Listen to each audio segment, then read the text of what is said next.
Magandang araw guys. At sa araw na ito ay magluluto po tayo ng bula-bula. Ito po yung mga sangkap na gagawin natin bula-bula. Itong 1/4 kilo na giniling na baboy. At kalahating kilo pa to. Kalahating kilo na giniling. Ito yung 1/4 kilo na harina. Meron tayong dalawang bawang at saka sibuyas at saka maraming sili, dalawang carrots. Meron tayong yung pagpalasa natin, itong na liquid seasoning, at saka meron tayong oyster sauce, at saka itong magic sarap at itong ground pepper.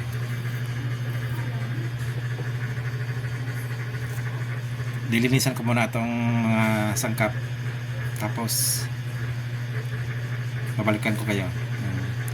Ihalo natin lahat para magawa tayo ng bula-bula or yung meatballs.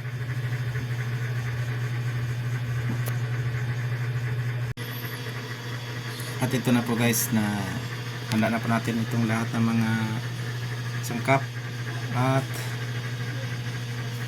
pag halo-halo na natin ito, tapos timplahan, tapos lagyan ng dalawang itlog, saka i-mold natin para maging meatballs.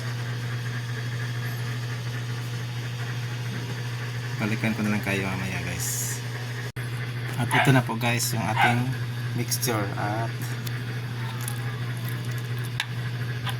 pwede na po itong i-mold para makapag-start na po tayong magprito. Spicy po ito na bula-bula guys.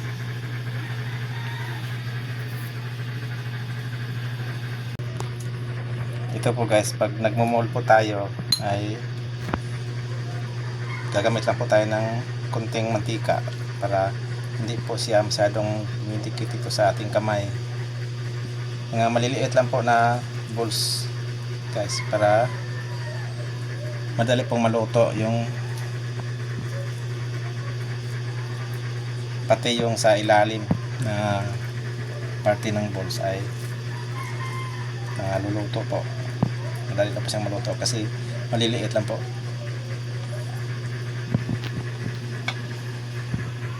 At ito na po guys, at i-prito na po natin itong ating bula-bula or meatballs para matikpan na po natin kung masarap po ba to. Saglit lang po mga guys, at papainit po na natin ng mantika para maiprito na po natin ito. Ito na po guys, at unti-unti na po natin piniprito itong bula-bula po guys, mga meatballs po natin. Tayo na natin maluto to, tapos isusunod natin itong iba. Medyo marami-rami yung red po yung mixture po natin, kaya marami pa po tayong imumult. Ito lang muna yung nauna para matikman po natin.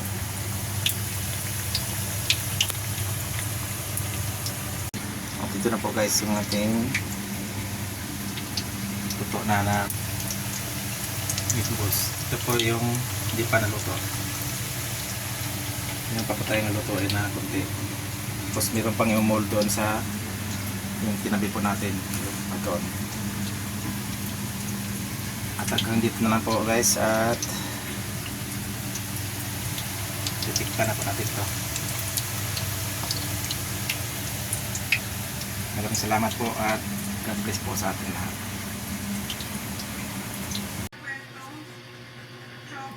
Ito guys yung mga natirang mixture na minomold po natin.